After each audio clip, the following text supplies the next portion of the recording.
জাপানের মানুষের দীর্ঘায়ুর রহস্য লুকিয়ে আছে তাদের দৈনন্দিন জীবনযাপন ও সংস্কৃতির মধ্যে। জাপানে শত বছরের বেশি মানুষ খুঁজে পাওয়া অস্বাভাবিকের কিছু না। ওকিওলা নামক একটি দ্বীপে সবচেয়ে বেশি বয়স্ক মানুষ বসবাস করে। তাদের খাদ্য তালিকায় থাকে বেশি শাকসবজি, সামুদ্রিক মাছ ও কম চর্বি জাতীয় খাবার। তারা ছোট পাত্রে খায় এবং বেশি পরিমাণ খাবার এড়িয়ে চলে। তারা প্রতিদিন অত্যন্ত 7,000 থেকে 10,000 ধাপ হাঁটে। পরিবার ও বন্ধুদের সাথে সম্পর্ক খুবই ঘনিষ্ঠ রাখার চেষ্টা করে। মানসিক চাপ কমাতে তারা একটি মেডিটেশন বা চা খাওয়ার অভ্যাসে রাখে। ইকিগাই নামে একটি জীবন দর্শন অনুসরণ করে, অর্থাৎ জীবনের উদ্দেশ্যকে খুঁজে নেয়। তারা খুবই পরিশ্রমী কিন্তু নিয়ন্ত্রিত জীবনযাপন করে।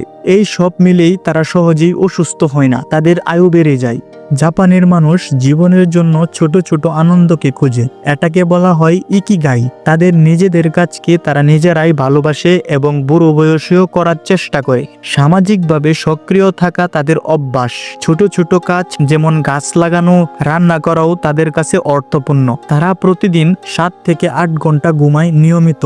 মানসিক চাপকে তারা প্রশান্তি দিয়ে দূর করে। তাদের দয়ালু ব্যবহার এবং পরস্পরের প্রতি শ্রদ্ধা তাদের জীবনকে সহজ করে তোলে। তারা বেশি টিভি দেখে না, প্রকৃতি আর সাদামাটার সাথেই সময় কাটায়। সুখের জন্য না, অর্থপূর্ণ জীবনের জন্য তারা বাঁচে। এই জীবন দর্শনই তাদের 100 বছর বাঁচার গোপন চাবিকাঠি।